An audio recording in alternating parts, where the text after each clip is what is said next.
I was placing the last ornament on my Christmas tree when the voice message came in. I pressed play without thinking. My daughter's voice hit me like a slap. "Mom, you're not coming. Connor doesn't want you at our Christmas." That was the entire message. No greeting, no explanation, no hesitation. I didn't move. My hand stayed on the ornament, the lights blinking against my skin. The house was quiet. Too quiet for a message like that. I lowered my hand slowly and stared at the phone. She didn't even say please. She didn't sound torn.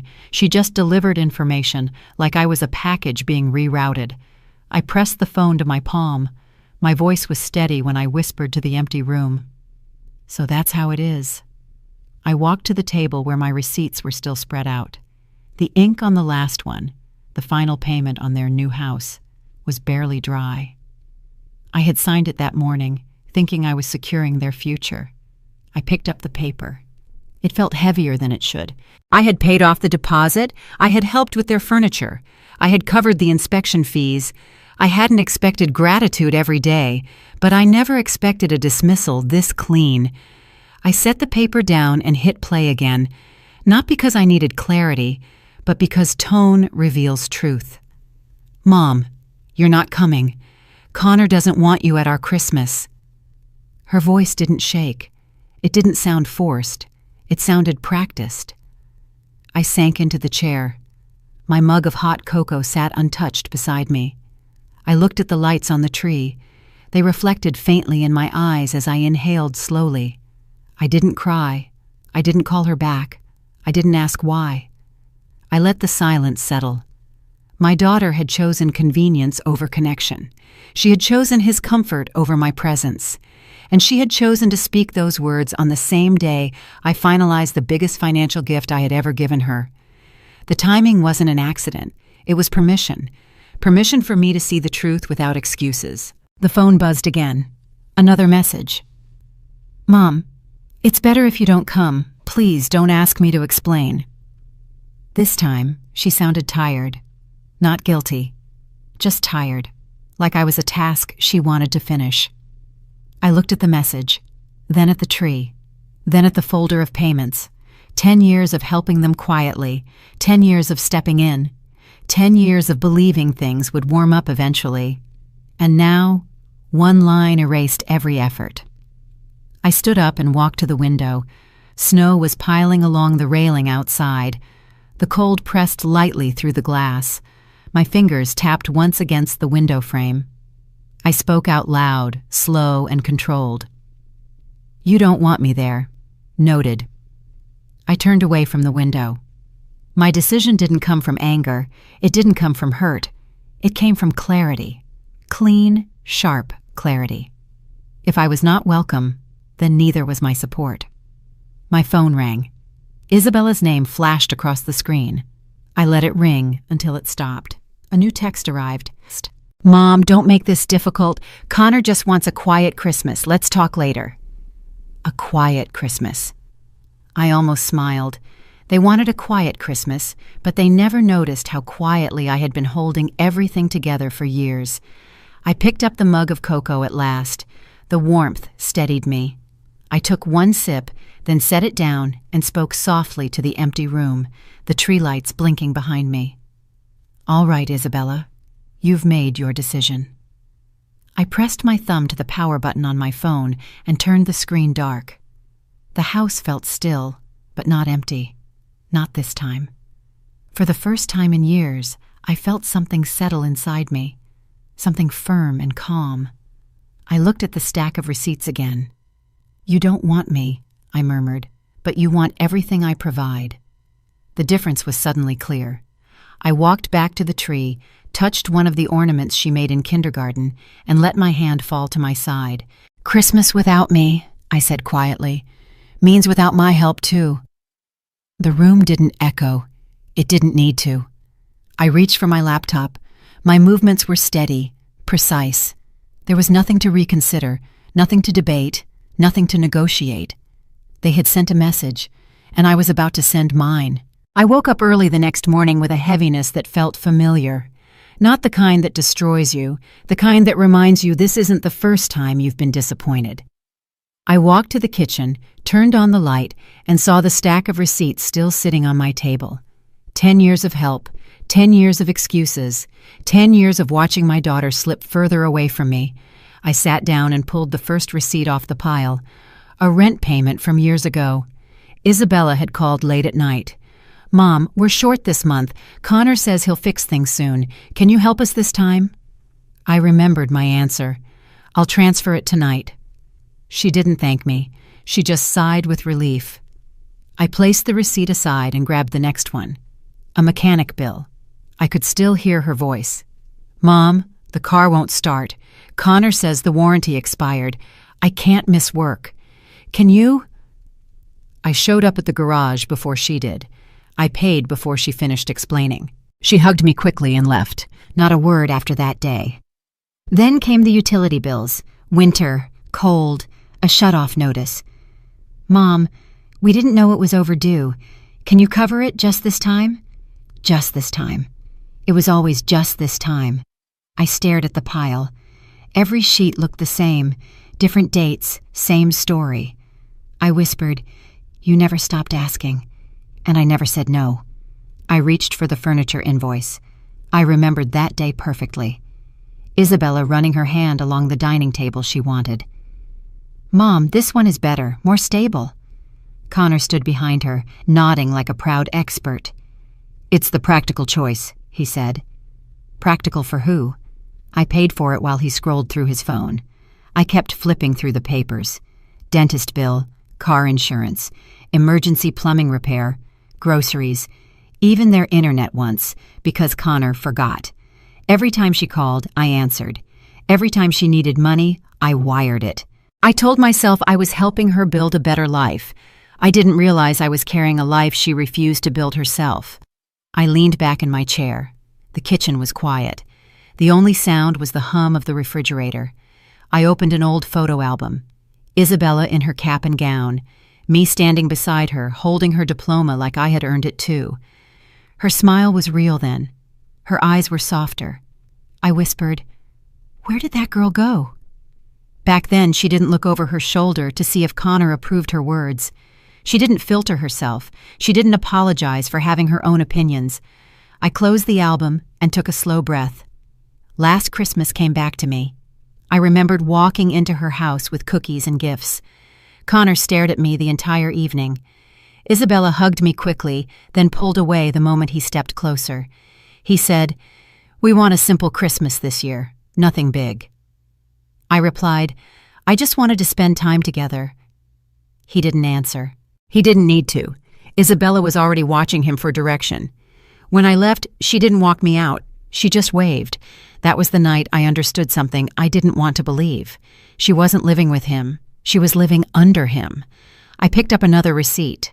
A dentist emergency. Isabella had called whispered, almost ashamed. "Connor thinks we should wait until payday." "You're in pain," I said. "Get your coat." She let me take her. She let me pay. She let me comfort her. But the next day, silence. I flipped the paper over. I had written a note on the back, years ago. "She slept on the couch last week." She told me that quietly, staring at her hands. "We argued," she said. "He was upset I questioned something." I didn't push. She didn't explain. But the bruise near her shoulder told its own story. I set the paper down and looked at the pile again. I could see the pattern finally. Not as a mother, but as a woman who had lived long enough to recognize unhealthy dependence. I wasn't helping them. I was replacing responsibility, and they had gotten comfortable with it. I stood up and walked to the window. Snow was starting to fall again, tiny flakes landing softly on the glass. 10 years, I said quietly. 10 years of pretending everything was fine. I went back to the table and opened the email on my laptop. The same email reminder I had seen hundreds of times. Upcoming automatic payment. Mortgage. I stared at it for a long moment. My heartbeat didn't speed up. My palms didn't sweat. Instead, something calmer settled inside me. A simple truth. "If they can tell me not to show up for Christmas," I whispered, "they can learn to show up for their own bills." I glanced at the receipts again. Thousands of dollars. Thousands of moments I had stepped in so they didn't have to. And last night, Isabella didn't hesitate to push me out because Connor wanted it. I sat down and let the clarity sink even deeper. She didn't send me away because she didn't love me. She sent me away because she didn't value me. There's a difference. And the difference matters. I folded the receipts neatly and placed them back in the folder. I raised you with everything I had, I said softly. But I can't raise your marriage for you.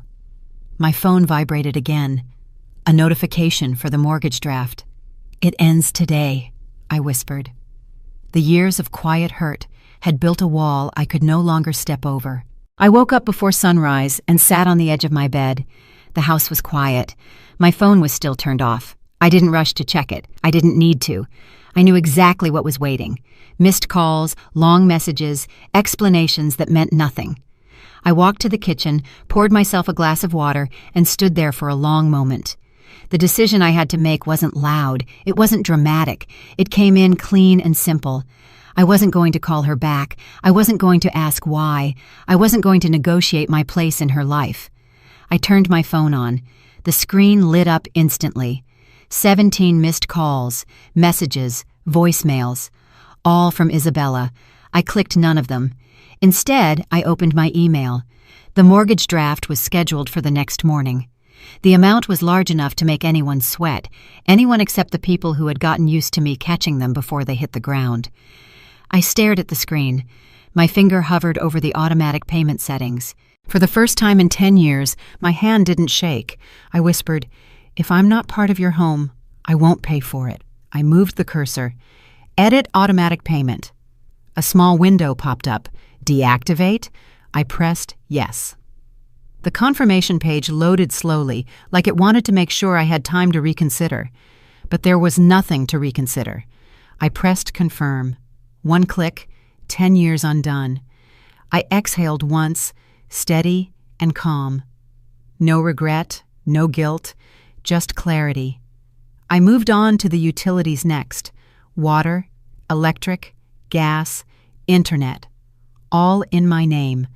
All because they said it was easier that way. Easier for them, not for me. I opened each account one by one. Click, remove autopay. Click, transfer responsibility. Click, confirm.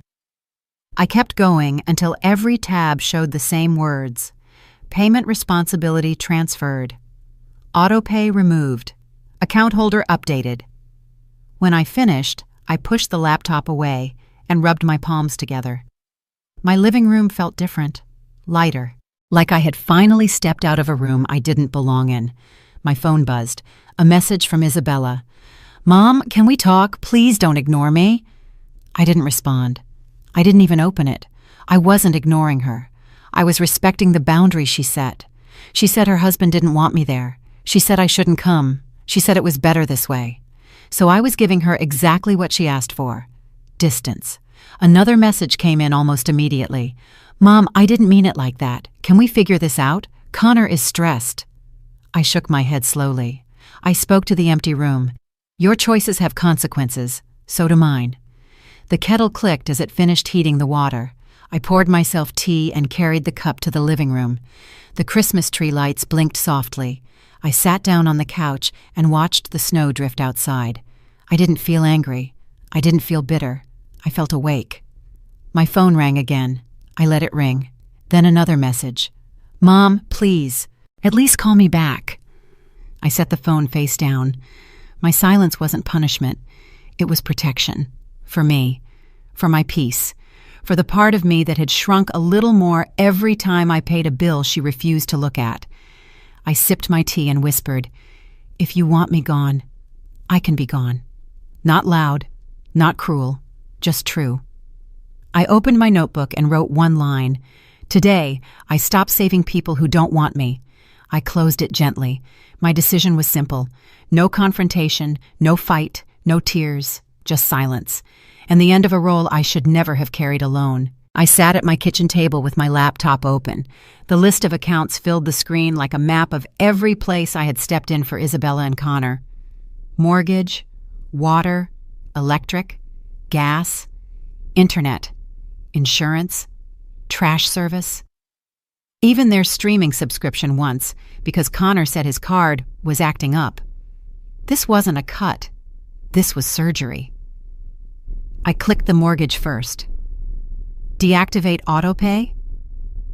Yes. A confirmation email arrived instantly. Your automatic payment has been canceled. I didn't blink. Next was the electric bill. Click. Remove card. Click. Assign to Isabella's name.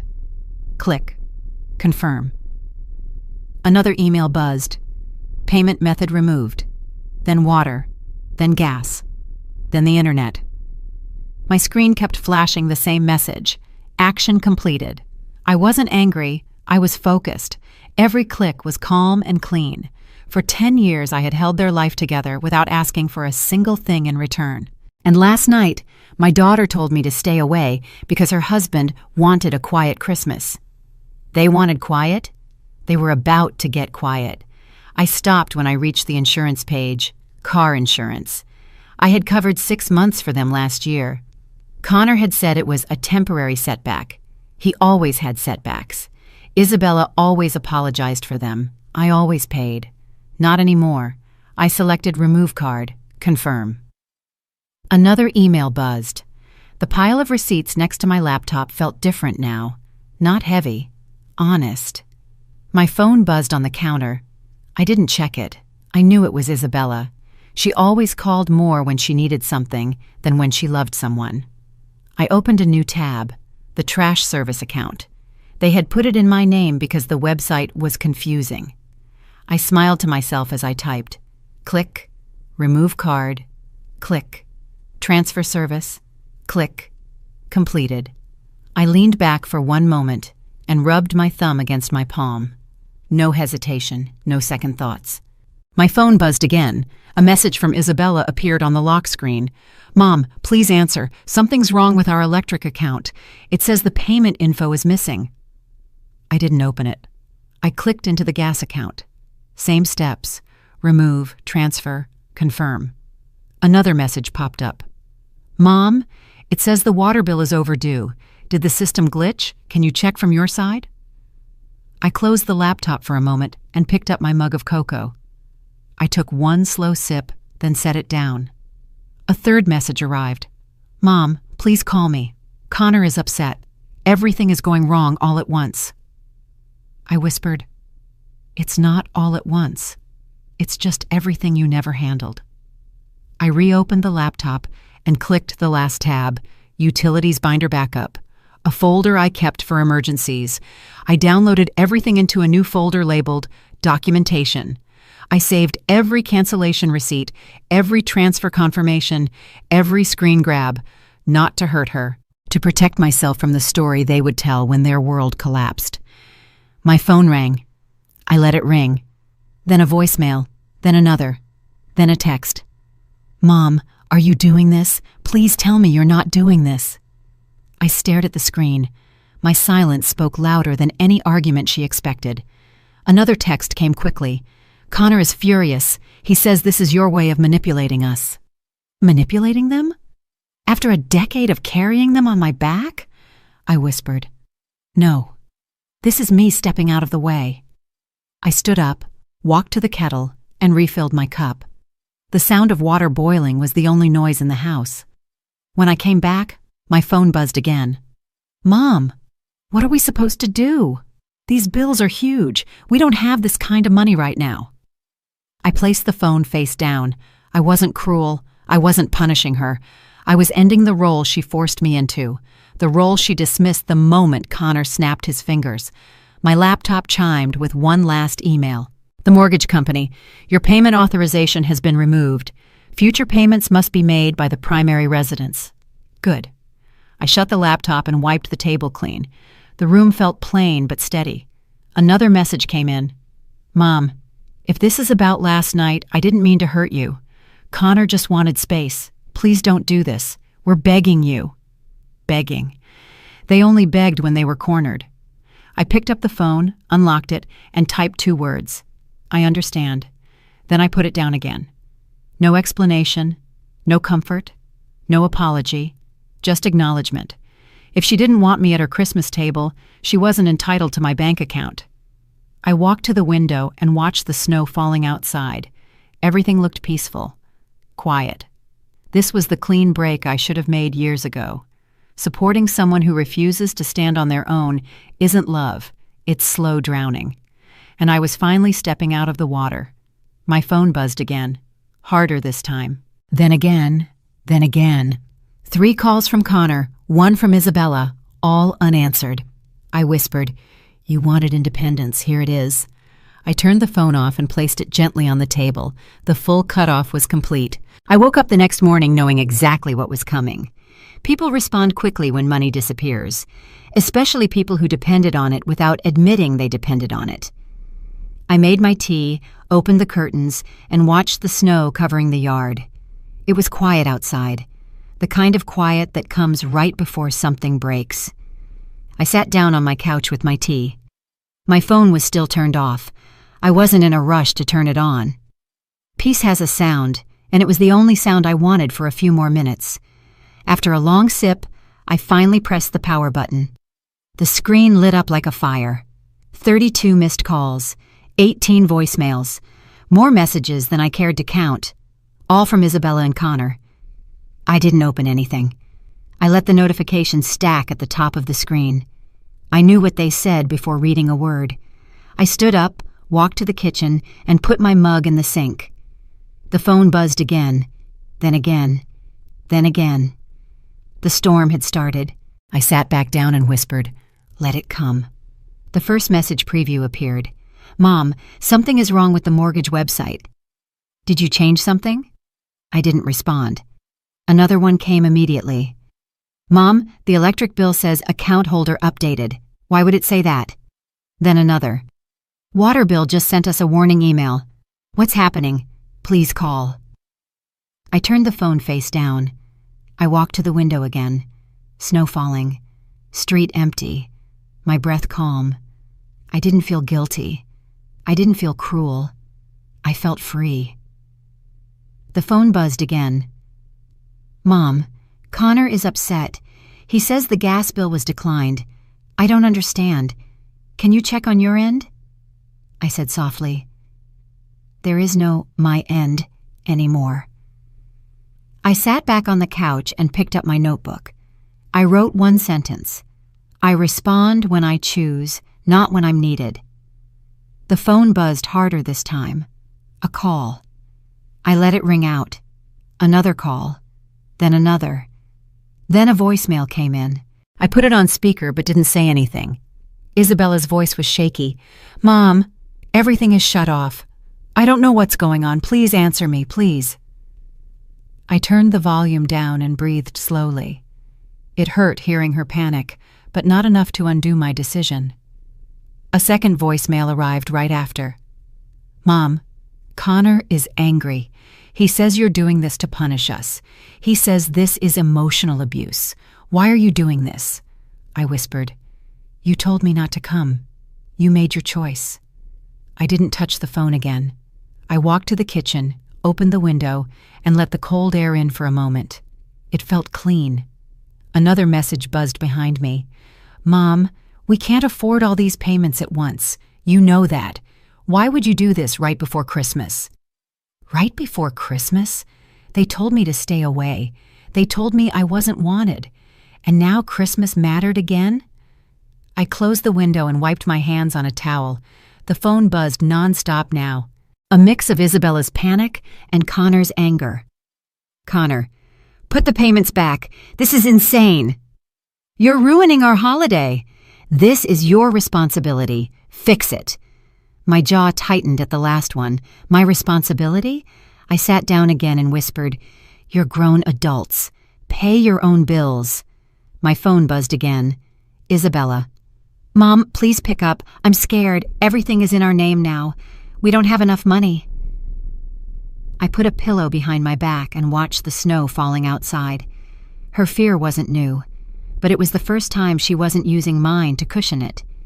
I said quietly, "This is what independence looks like." The phone rang again. I let it ring out. After a moment, a new message popped up. The tone changed. "Mom, if this is about Christmas, we can talk about it. Maybe you can come. We can figure something out." I closed my eyes. "Now you want me there," I whispered.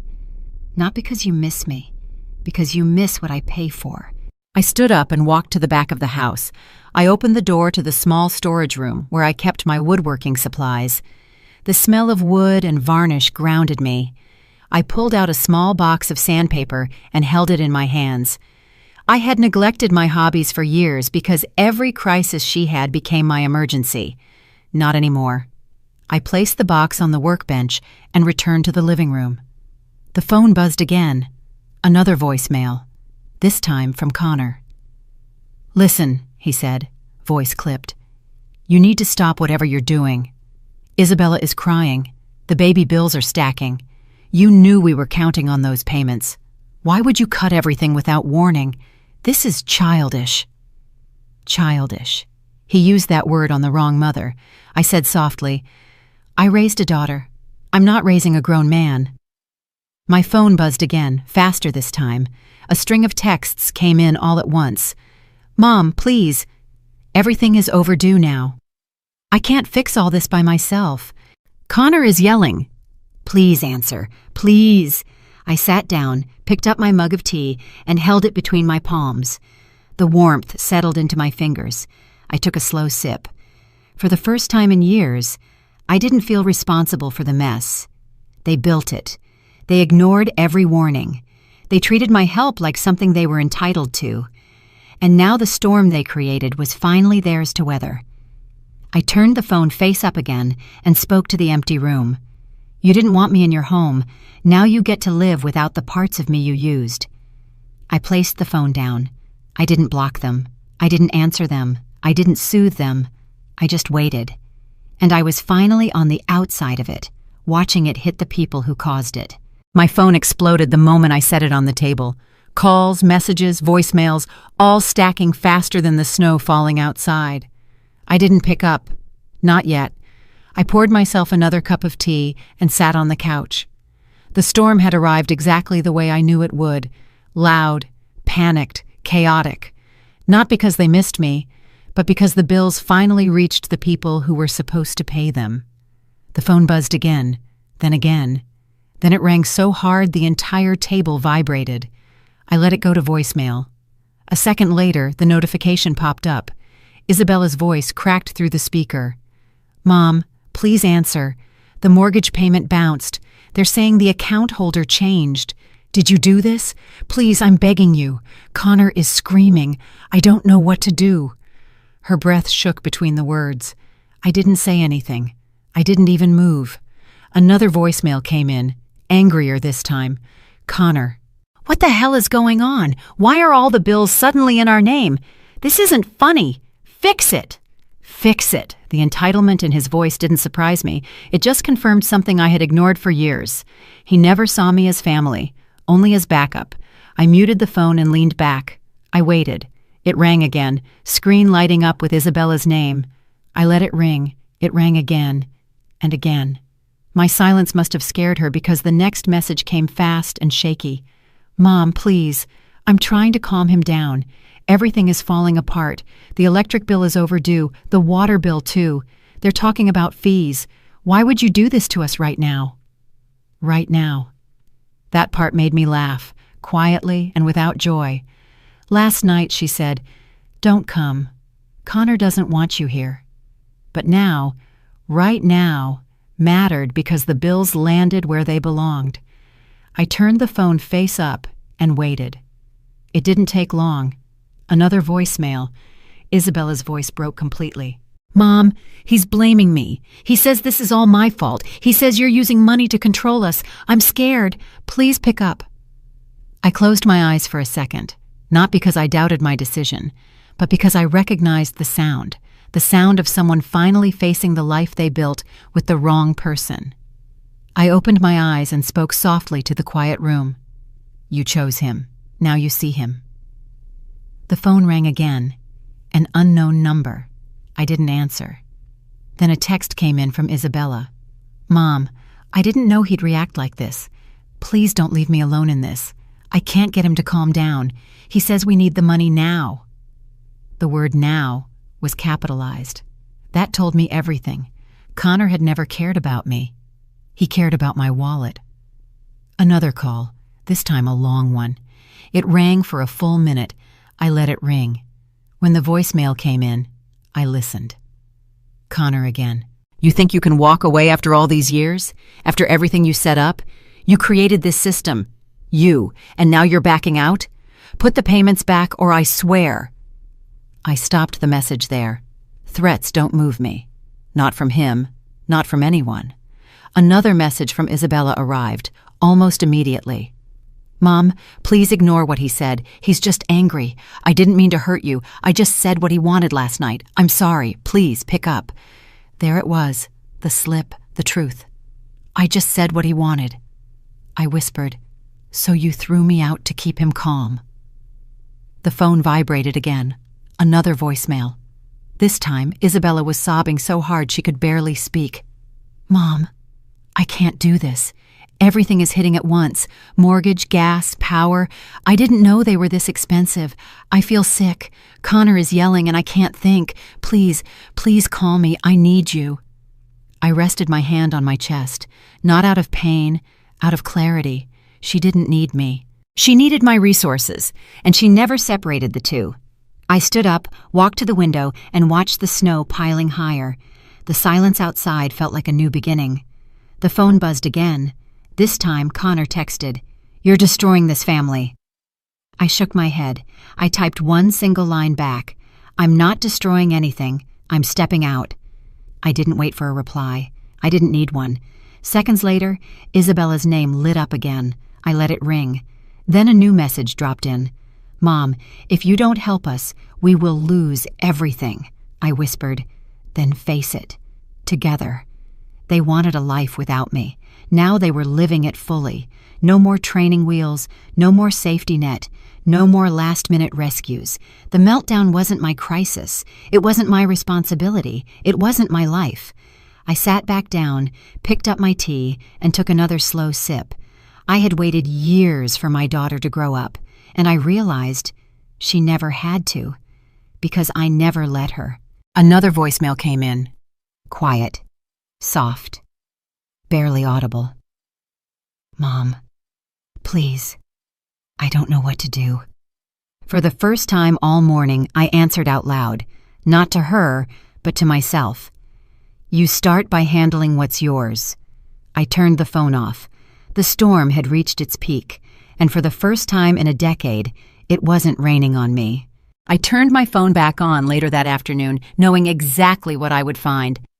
The moment the screen lit up, the messages came in so fast the notifications jammed. Connor, Isabella, unknown numbers, all stacked like a warning alarm. I didn't open anything yet. I walked to the kitchen, poured a glass of water, and took a slow drink. My hands were steady, my breathing calm, but everything around me was tight, thick, heavy. The storm had passed its first stage. The next one was always louder, and it arrived in seconds. A loud knock hit my front door, then another, then a third. Harder, sharper. I didn't move at first. I knew exactly who it was. "Mom, open the door!" Isabella's voice, already breaking. I set the glass down and walked toward the hallway. The knocking grew harder, desperate. "Mom, please, open the door! We need to talk!" Her voice carried panic, anger, fear, all tangled together. I unlocked the door and opened it halfway. Isabella stood on my porch with her coat half-zipped, hair messy, eyes swollen from crying. Snow stuck to her shoulders. She looked like she hadn't slept.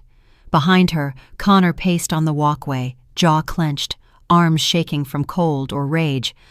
I couldn't tell which. Isabella stepped forward. "Mom, everything is falling apart." Her voice cracked in the middle of the sentence. I didn't answer. I didn't reach out. I didn't pull her inside. She kept talking, words spilling out fast. "They shut off the water this morning. The mortgage company called. The electric bill is overdue. The gas bill, too. We don't have money for all of it at once. Connor is losing it, and I don't know what to do." Behind her, Connor barked, "Ask her why she did it. Don't sugarcoat anything." Isabella flinched. I looked at him. He couldn't look me in the eye. He snapped again. "Tell her. Tell her we need those payments back." I opened the door fully, but didn't invite them in. Isabella wrung her hands. "Mom, please, I shouldn't have said what I said last night. I was stressed. We were arguing. Connor didn't mean to—" Connor cut in. "Just ask her to put the payments back, that's all. This is ridiculous. She knows we can't cover these bills." There it was, the truth, no pretending, no softness. They weren't here for me. They were here for the money. I spoke calmly. "You told me not to come for Christmas." Isabella's lip trembled. "I didn't mean—" I raised my hand slightly. She stopped talking. "You said your husband didn't want to see me," I said. "So I honored that." Connor scoffed. "This isn't about Christmas. This is about you cutting everything off without warning." I looked him straight in the eyes. "I don't owe you warning."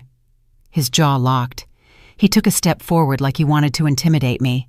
I didn't step back. Isabella turned quickly. "Connor, stop." He didn't stop. He pointed at me. "You're putting us in a crisis.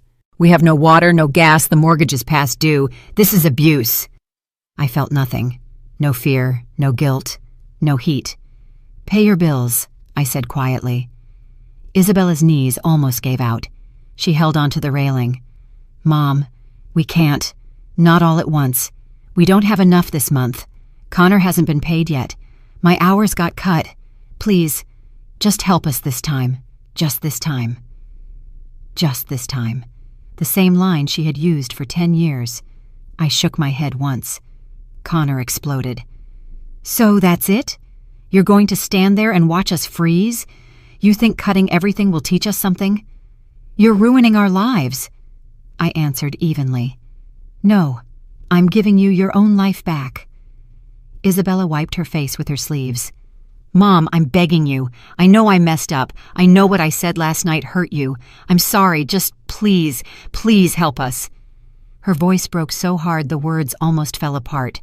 For a second, 1 second, I saw the little girl she used to be, the one who came to me with scraped knees and whispered, "It hurts." But she wasn't that girl anymore.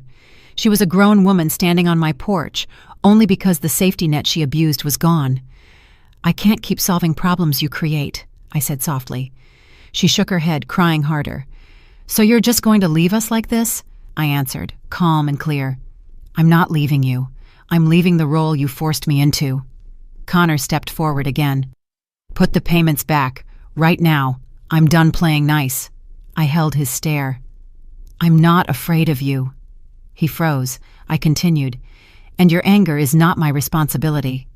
He stepped back, stunned. Isabella looked between us, shaking. "Mom, we can't survive without your help." I answered gently. "Then you learn to." It was the honest truth, the truth she had avoided, the truth he hated.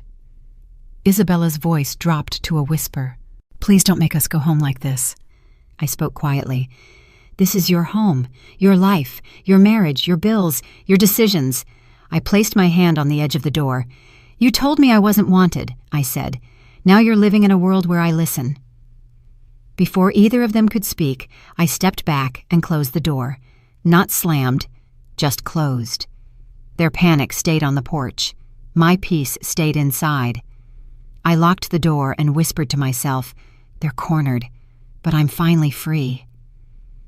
Outside, I heard Isabella break down completely, and Connor curse the wind, the bills, the world. None of it was mine anymore. The morning after they stood crying and shouting on my porch, I woke up with a stillness I hadn't felt in years. No buzzing phone, no messages demanding help, no last-minute chaos, just quiet. I made myself a cup of hot cocoa and sat at the kitchen table. The silence wasn't heavy. It was clean. It felt like a door I had never opened before. For the first time in a decade, my day belonged to me. I pulled out a small notebook I hadn't touched in years. The cover was dusty. I wiped it clean and opened it to a blank page. I wrote one line: "Things I want to do for myself." I paused, letting the thought settle. Not things for Isabella, Not things for Connor. Not things they begged for. Mine. I tapped the pen once, then wrote, woodworking class. I had wanted to take one for years.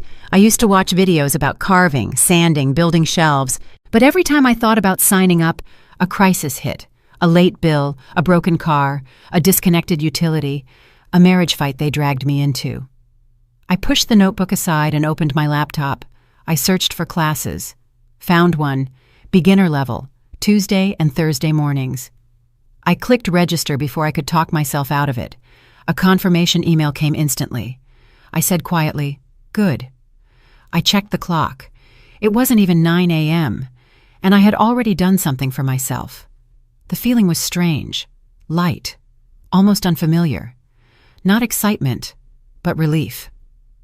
My phone buzzed once, a single vibration. I glanced at it but didn't reach for it. I didn't want my peace interrupted. Instead, I walked to the closet, pulled out my coat, and stepped outside. The air was cold but refreshing. The snow had settled overnight into smooth layers across the lawn. I took a slow breath, then another. Then I started walking, down the street, around the block. Past the small bakery I used to visit before my life became a series of emergencies. I decided to stop inside. The warmth hit me immediately, the smell of bread, the low hum of a radio, a few older women chatting at a corner table. I ordered a pastry and sat by the window. I hadn't done something this simple, this normal, for myself in so long that it felt almost new. While I ate, the door chimed behind me. A familiar voice said, "Irene?" I turned. Paul stood there, bundled in a coat, snow on his shoulders. His eyebrows lifted in surprise when he recognized me. "I haven't seen you in ages," he said. "It's been a while," I answered. He glanced at the empty chair across from me. "May I?" I nodded, and he sat. "You look calm today," he said. "I am," I replied. "That's good," he said. "Last year you looked tired, like the whole world was on your shoulders." I didn't deny it. It was. He studied me for a moment. "Not anymore?" "No," I said simply. He didn't press. He just smiled a little and took off his gloves. "So what brought you out this morning?" he asked. "I'm taking a woodworking class," I said. His eyebrows rose. "Really?" "Yes," he chuckled, impressed. "I always knew you had steady hands." I shrugged lightly. "I finally have time." "Well," he said, "if you ever want practice wood, I've got some scrap at my place. You're welcome to it." "Thank you," I said. "I might take you up on that." He gave me a warm nod. "It's good to see you living your life again." Living my life, not fixing someone else's. When I finished my pastry, we walked out together. He helped me step around a patch of ice, then waved as he crossed the street to his house. I stood there for a moment, looking around the neighborhood. Nothing had changed, but I had. I walked home slowly, enjoying every step. My phone buzzed again when I stepped inside. I set my keys down and finally picked it up. Isabella, of course. "Mom, please call me. Things are getting worse." I read it once, then turned the screen off, not out of cruelty, out of self-respect. I walked to the spare room, a room I had never used for anything because I was always too busy solving their problems. Today, I cleared the desk, wiped the shelves, swept the floor. This was going to be my workshop, my space, my life. By the afternoon, I had signed up for a second class, a quilting group that met every Friday. My week was filling up with things that belonged to me. As I sat down with my notebook again, I added more. Visit museum. Restore old picture frames. Read a book a week. Say no. The last one made me smile. My phone stayed quiet for a while. Then it buzzed again. "Mom, I'm scared. Please don't leave me alone." I pressed my hand flat on the notebook. I whispered, "You're not alone. You just don't have my wallet." I closed the notebook, stood up, and opened the blinds wider. The house felt brighter. My life felt lighter. For once, I wasn't waiting for someone to need me. I was choosing myself. I woke up the next morning to a vibration that didn't stop. My phone was face down on the nightstand, but I could hear the non-stop buzzing. I knew before touching it that something new had started. I picked it up. Notifications covered the screen. Facebook tags, messages, screenshots from neighbors, co-workers, cousins I hadn't heard from in years. And at the center of it all, a public post from Isabella. Her profile picture, her name, her words, all over my feed. I opened it. The first sentence hit like a slap. My mother cut us off right before Christmas and left us in a crisis. I kept reading. She stopped paying our mortgage without warning. She canceled every service, water, electric, internet, everything. She didn't care that we were struggling. She didn't care that it's Christmas. She just walked away and ruined our holiday. A picture was attached, their dark living room, a sink full of dishes, a flashlight on the counter. She ended with, "Please pray for us. We're going through hell because of her." Hundreds of comments were already there. She did what? How can a mother do that? On Christmas? That's evil. Some parents forget what love is. Poor Isabella. Stay strong. Your husband doesn't deserve this stress. I sat down at the edge of my bed. Not shocked, just disappointed. Isabella had never handled pressure well. When cornered, she ran to the nearest audience, and Facebook was the biggest audience she had. I scrolled. More comments kept pouring in. "You should sue her. She sounds toxic. You need to protect your family from people like that. No wonder Connor is stressed." I didn't reply. I didn't defend myself. I didn't write a word. I set the phone aside and went to make breakfast. The phone buzzed again. The sound followed me like a shadow. I ignored it until my tea finished steeping. Then I checked again. Isabella had posted a second update. For everyone asking, yes, I begged my mother to talk. She refused. She blocked us. She just shut the door in our faces. Blocked them. I had never blocked her. I had simply stopped responding. The comments exploded. What kind of mother does that? You deserve better. She's punishing you. She's jealous of your marriage. Cut her off for good. Another notification appeared, a tag from someone I didn't even know. It was a share of Isabella's post. Caption: "Stories like this break my heart. No one should suffer like this because of selfish parents." I shook my head. This wasn't the truth. This was theater, and Isabella was performing. My phone rang suddenly. I recognized the number. Clara, my old coworker. I picked up. "Hello?"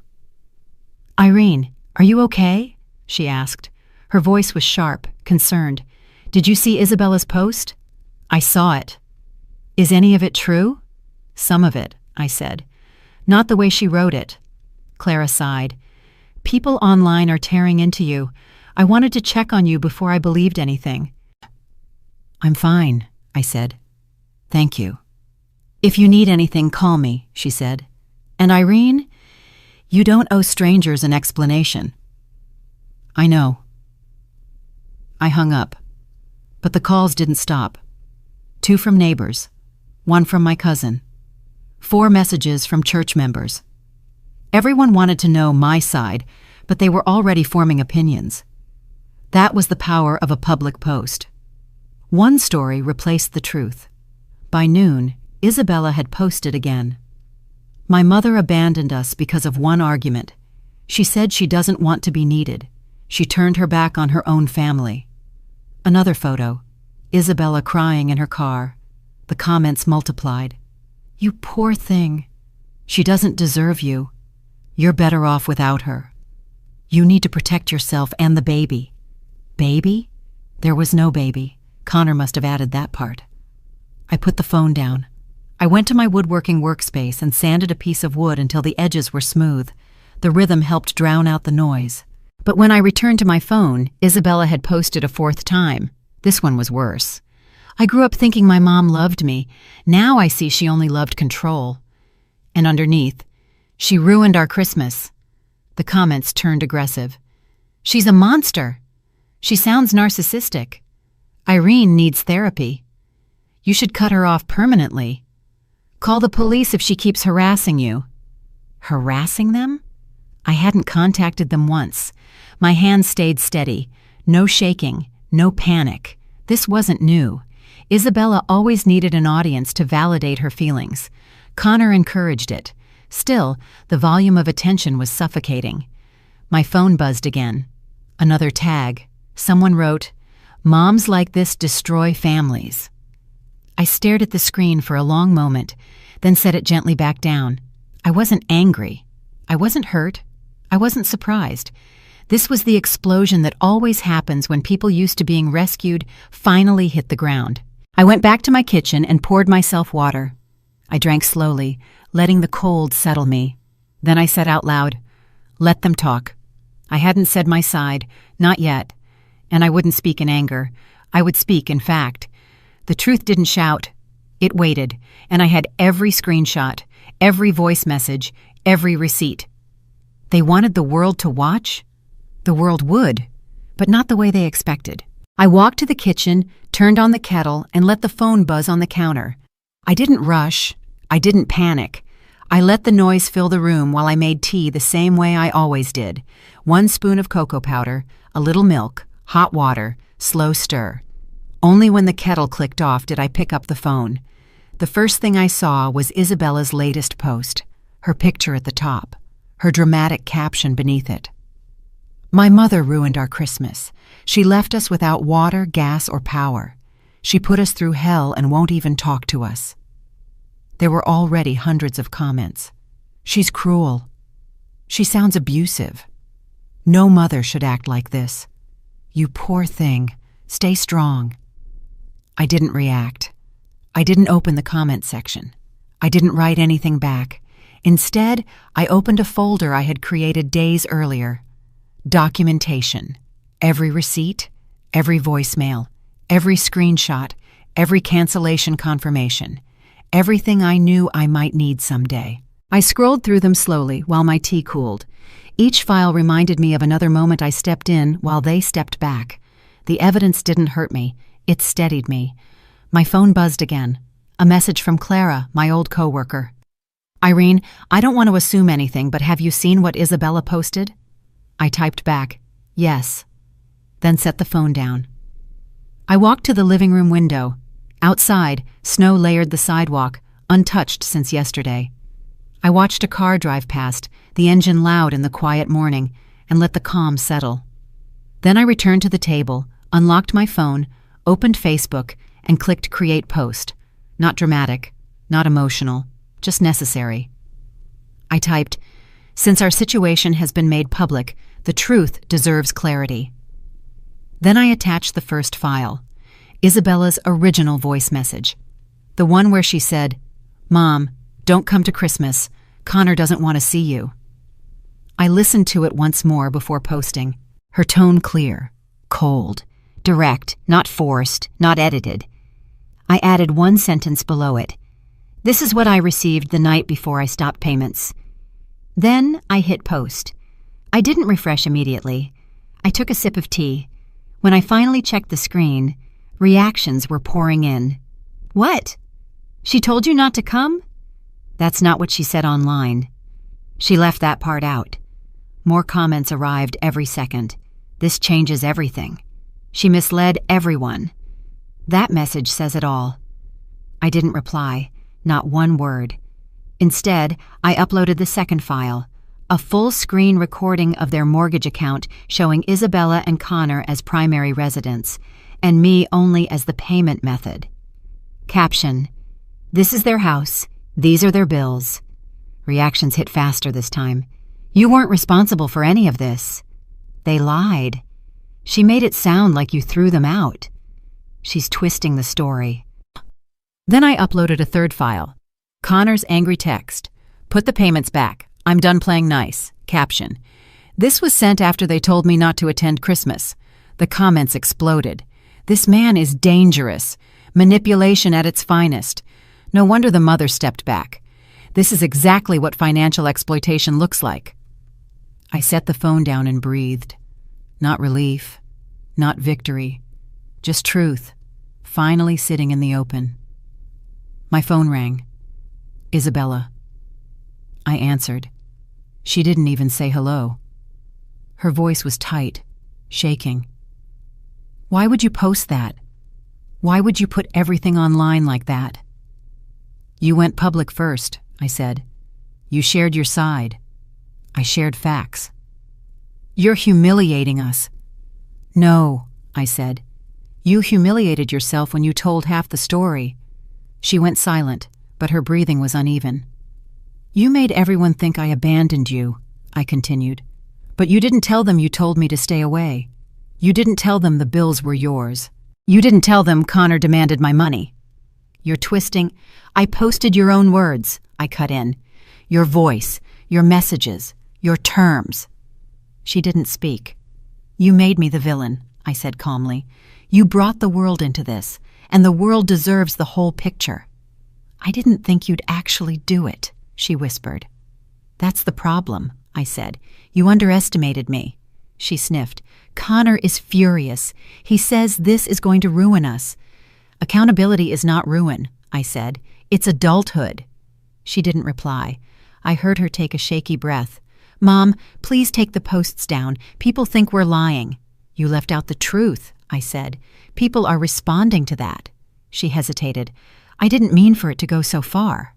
It always goes far when the truth is missing. She cried softly. Not dramatic, just tired. I can't talk right now, she finally said.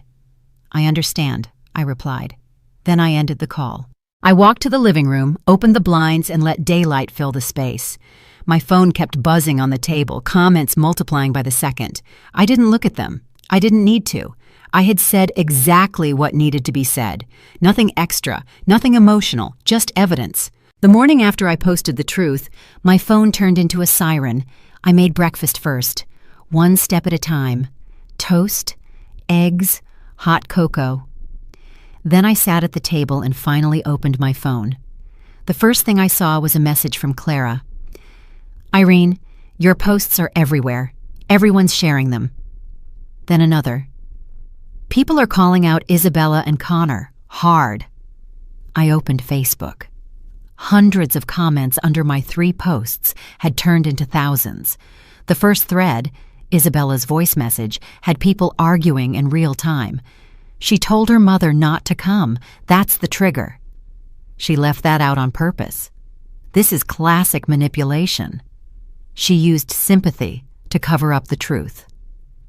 The second thread, mortgage proof, was worse. If the house is in their name, why was the mom paying everything?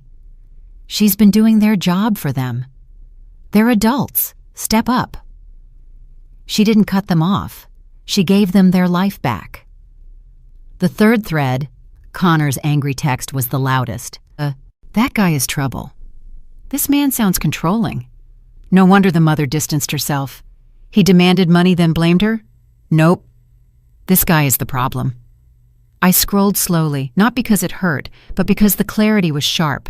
People weren't confused. They weren't torn. They saw exactly what had been happening. Then I saw it. Isabella had deleted all her posts. Every single one. Her page was empty except for a short update. Taking a break from social media. No explanation, no apology, no correction, just escape. A few minutes later, I received a message from an old neighbor. Irene, I just want to say, we always saw how much you supported Isabella. I'm glad you finally stood up for yourself. Then another message. I didn't know Connor talked to you like that. That's awful. Then another. Good for you. Some kids forget parents are not banks. My phone rang suddenly, a number I didn't recognize. I let it go to voicemail. Then another call. This one from a coworker Isabella used to complain about. I let it ring too. Then I checked the voicemails. The first was a man's voice, someone from their old apartment building. Irene, I don't know if you remember me, but I lived downstairs from them years ago. Connor always yelled at Isabella. I'm not surprised things escalated. I just wanted to let you know you didn't do anything wrong. The second voicemail was softer, one of Isabella's college friends. I never liked how Connor treated her. Maybe this is the wake-up call she needs. I'm sorry you're going through this. The third voicemail made me sit up straighter. A woman I didn't know said, almost in a whisper, "He told everyone you were the reason they were struggling financially. But now I see it wasn't true. I hope you stay strong." A text arrived from a different number, someone named Rachel. "Isabella has lied about you for years. She told us you refused to help. I'm shocked seeing the receipts." Then another. Then, "Connor told people you were controlling, but he was the one controlling her." Then another. "We all saw him snap at her at gatherings. She always covered for him." The pattern spread like a crack through glass. People who once believed Isabella blindly were coming forward with pieces of the story I never had access to. They weren't defending her. They were exposing her lies and Connor's behavior. My phone buzzed again, this time with a different sort of message, a screenshot. It was from one of Connor's coworkers. "He didn't show up to work today. Everyone's talking about the posts. He's furious." I set the phone down for a moment and rubbed the bridge of my nose, not out of stress, out of recognition. This wasn't just fallout. This was consequence finally landing in the right place.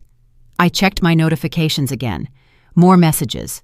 A longtime neighbor wrote, "Irene, you always kept things private, but they pushed you too far. I'm glad you finally said something." Another, "You're a good mother. Don't let anyone tell you otherwise." Another, "Adults who expect parents to pay their bills forever need a reality check." My phone buzzed again, this time with a message from Isabella. A single line. "Mom, how could you do this to me?" I stared at the words, then typed, "This is the truth, nothing more." She responded instantly. "Everyone is calling me a liar.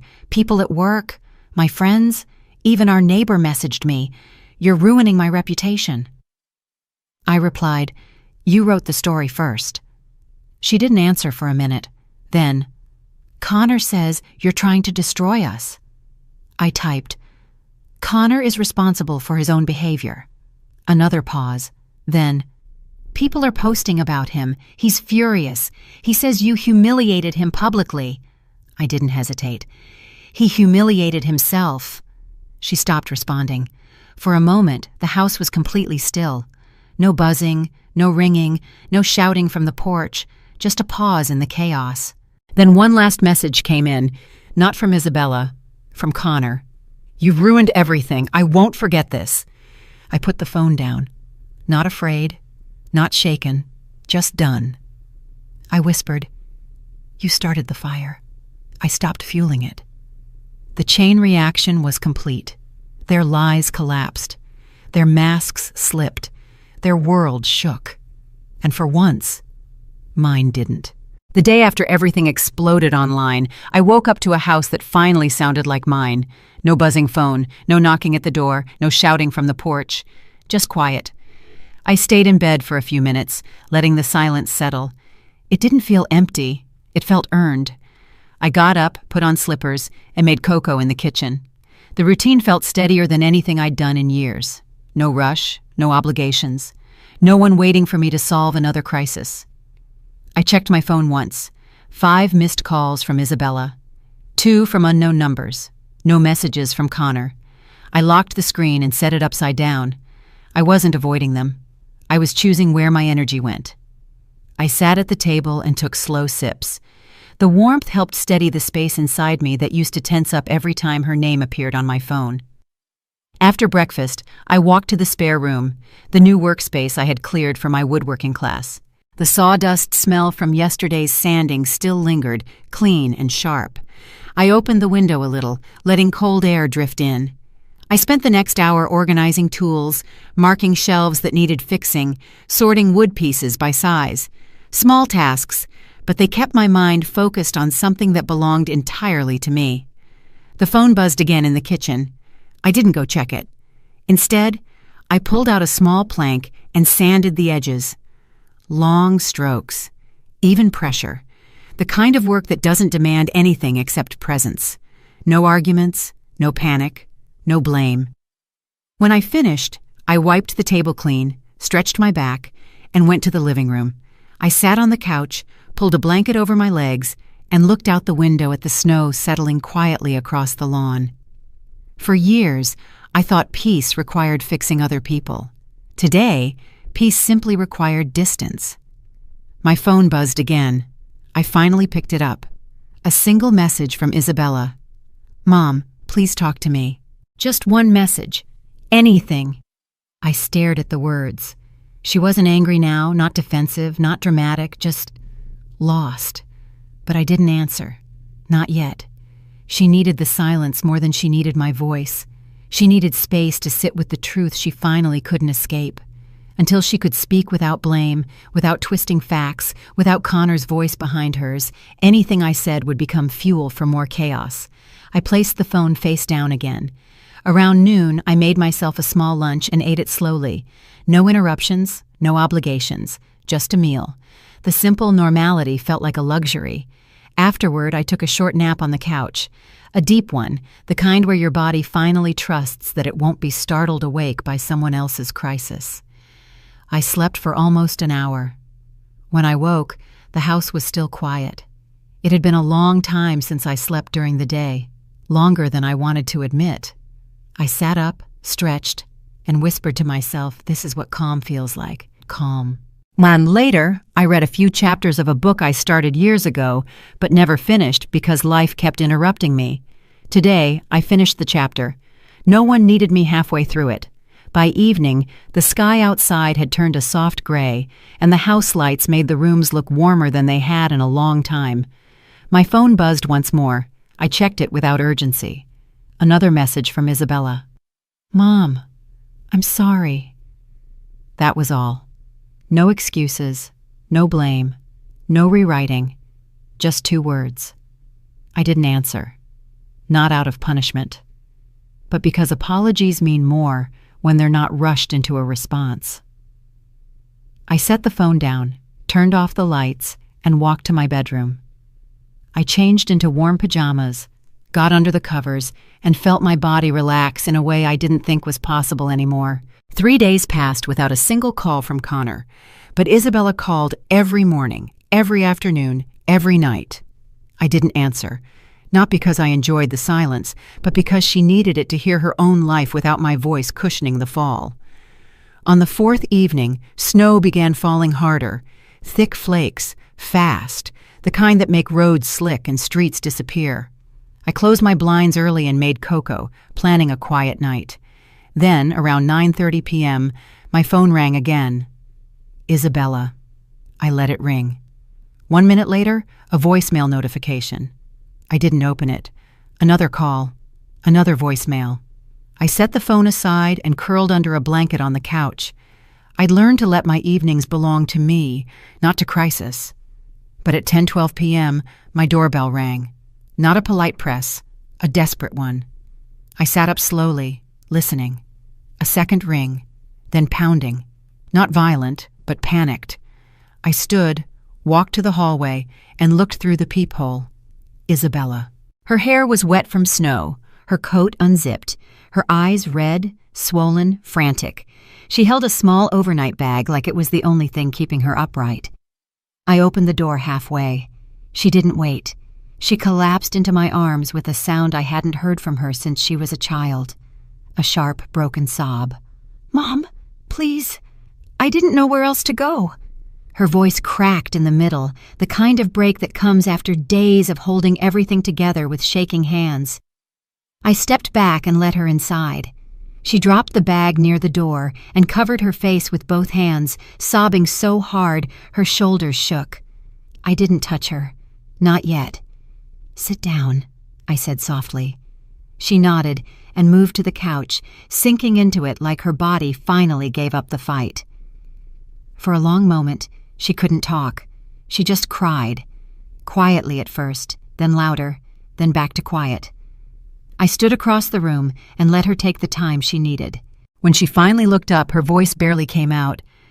"It's bad, Mom." I didn't respond. I waited. She wiped her nose with her sleeve. "Connor lost it when he saw the comments. He kept saying it was all your fault. He punched a hole in the wall. He threw his phone. He screamed at me for hours." I stayed still. She went on, voice shaking. "He said I ruined his life. He said I humiliated him. He said I should fix it. But I can't fix anything anymore. I don't have money. I don't have control. I don't even have him. Her voice broke again. I left, Mom. I walked out. I grabbed my bag and drove. I didn't even put on socks. I just ran. She looked at the window, where snow hit the glass in heavy bursts. I drove 4 hours, she whispered. I didn't think I would make it. The roads were ice. My hands are still shaking. I asked quietly, "Where is Connor now?" She shook her head. I don't know. I blocked him. I couldn't take one more second. Her breathing steadied for one brief moment before collapsing again. I'm sorry, she said suddenly, the words tumbling out like she had been holding them in her mouth for days. Mom, I'm so sorry. For everything. For the posts. For the way I talked to you. For letting him tell me what to say. I wasn't thinking. I wasn't myself. I nodded once. Not approval, not dismissal, just acknowledgement. Her eyes filled again. I hurt you. I chose him over you. I said things I didn't mean and let him treat you like you were nothing, and you never deserved that. She leaned forward, elbows on her knees, hands clasped. I know I don't get to ask for anything, she said. I know I destroyed the trust between us, but I didn't know where else to go. I needed my mom. That part hit something deep, not emotional, but honest. I sat down in the chair across from her, close enough to be present, far enough to keep boundaries intact. Look at me, I said. She lifted her head slowly. You left because you were scared, I said. Not because you chose me. She swallowed. I know. And you're here now because you ran out of places to fall, I added. Not because you suddenly understood everything. Her lips trembled. She didn't argue. I continued, tone steady. But you came on your own, and that matters. Her chin dropped to her chest. New tears fell fast. I'm sorry, Mom, she whispered again. I'm so sorry. I let a few seconds pass before speaking. What happened between you and Connor? Her voice cracked. He said I embarrassed him. He said you turned the internet against him. He blamed me for all of it. He said I should have controlled you. I raised an eyebrow slightly. Controlled me? Yes. Her voice broke completely. And when I said I couldn't, he said I was useless. There it was. The truth she had been avoiding for years. She wasn't just manipulated. She was breaking under his weight. Mom, she said suddenly, gripping her knees, I know I messed up. I know I let him drive a wedge between us. I know I made choices that hurt you, but I can't go back there. I can't live like that anymore. Her breathing turned uneven again. I don't want him. I don't want that life. I just want to feel safe, even for one night. I stood up and walked to the kitchen. I made cocoa, 1 cup for her, 1 for me. When I came back, she took the mug with both hands like she needed it to stay upright. I sat in the chair again. You can stay tonight, I said. But tomorrow we talk, honestly, all of it. No excuses, no half-stories. She nodded quickly, tears streaking down her face. Yes, anything. I'll tell you everything. I watched her for a moment, not angry, not forgiving, just seeing her clearly. Get some rest, I said. We'll talk in the morning. She curled into the couch, still shaking, still crying softly, exhaustion finally pulling her under. I turned off the lights, locked the door, and stood for a moment in the hallway. I woke up early the next morning. For a second I forgot Isabella was in the living room. The house was so quiet I thought she might have left before sunrise. But when I stepped into the hallway, I saw her curled on the couch, wrapped in the blanket I gave her, breathing slowly. Not crying, just resting. I went to the kitchen and started a pot of hot cocoa. The smell filled the house. When she heard the spoon clink against the mug, she sat up, hair messy, eyes tired but calmer than last night. Morning, she said, voice small. Morning, I replied. She looked down at her hands. I didn't sleep much. I saw. She took a breath. Thank you for letting me stay. I didn't answer right away. I placed a mug in front of her. She held it with both hands, warming her fingers. For a long moment, neither of us spoke. Then I sat across from her. "Talk," I said. "Everything." She nodded. Her eyes filled, but the tears didn't fall yet. "Connor called all night," she said quietly. I didn't pick up. He sent messages, angry ones. Then, the kind that sound like apologies but aren't. I didn't interrupt. He said he lost control because of you. He said everything blew up because you embarrassed him. He said I should convince you to delete the posts. She looked up. I didn't answer him, she continued. For the first time since we met, I didn't answer. That was something. She took a shaky breath. I know what I posted about you was wrong. I know it wasn't fair. I let him decide the story before I even thought about what it meant. And when you defended yourself, he blamed me for not stopping you. Another breath. Then the truth. He's not who I thought he was, Mom. I didn't flinch. She needed to say this out loud without me guiding her. He's angry all the time, she whispered. At work, at bills, at small things, at me. He blames everyone. He twists things so fast I don't even realize it until I'm crying.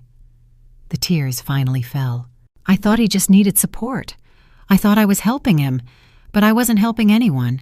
I was losing myself. She rubbed her eyes. And I was losing you. Silence filled the room. Not heavy. Honest. I said, You hurt me. She nodded quickly. I know. I was wrong. I said things I didn't mean. I let him push me into pushing you away. I told you not to come for Christmas like it didn't matter. But it did. It mattered to you, and now I see that. She swallowed hard. Mom, I'm sorry. Her apology wasn't rushed, wasn't defensive, wasn't wrapped in excuses. It was simple and real. I let a few seconds pass before responding. You shouldn't have said what you said, I told her. You shouldn't have made me the villain so the internet would pity you. You shouldn't have expected me to pay for the life you refused to manage. She nodded again, tears streaming. But, I added, you came here, not for money, not for bills, not to ask me to fix anything. She looked up, eyes red. You came because you broke, I said, and you finally understood I can't carry you anymore. A long, trembling breath left her chest. I don't want you to carry me, she whispered. I want to fix it. I want to take responsibility. I want to grow up. That was the moment I had waited 10 years to hear. I stood and walked to the living room window. Snow covered the yard like a soft blanket, and the sky was pale with early winter light. The house looked still, ready. Come here, I said. She joined me at the window. We rebuild with honesty, I said. Not with money, not with excuses, not with panic. She nodded slowly. And we rebuild with boundaries, I added. I will support you emotionally. I will not support you financially. Her breath shook, but she didn't argue. I understand, she said softly, and I accept it. That mattered more than anything she said last night. I walked to the closet and pulled out the Christmas ornament box. Her eyes widened. Can we? She asked. If you want, I said. We carried the box to the living room. I opened the lid, and the smell of old pine and stored decorations drifted out. She reached for one ornament first, a glass one she made when she was 12. Dad helped me paint this, she whispered. Yes, I said, he did. For the first time in years, she smiled. Not wide, not forced, just small and real. We hung the first ornament, then the second, then a few lights, not too many, not like old years, just enough for a beginning. When we finished, she looked at the tree and let out a breath that sounded like release. Mom, she said quietly, thank you for letting me come home. This is a visit, I corrected, not a return. She nodded. I know. And tomorrow, I said, you decide what your new life looks like, not what Connor wants, not what panic creates, what you want. She placed her hand over her heart and nodded again. "I will," she said. "I promise." I poured 2 cups of cocoa and handed her one. We sat on the couch, facing the small tree with its soft, warm lights. After a while, she leaned her head on the back of the couch, not on my shoulder, not clinging, just sitting near me like an adult making a choice. It felt right. Not perfect, not repaired, but real. Before bed, she whispered, "I love you, Mom." I looked at her. "I love you too." Then I added, "And loving you means teaching you how to stand, not carrying you when you fall." She nodded. Tears fell silent, but they weren't desperate anymore. This Christmas wasn't the one I expected. It was better. It was honest. It was ours. Thank you for listening to my story. It wasn't easy to live and it wasn't easy to tell. But if you stayed until the end, I'm grateful you spent this time with me. If this story meant something to you, feel free to subscribe to Grandma Life Stories. It helps the channel grow, and it lets me keep sharing these real, quiet moments of strength, healing, and family truth. Take care of yourself today. Take care of your heart, and I'll see you in the next story.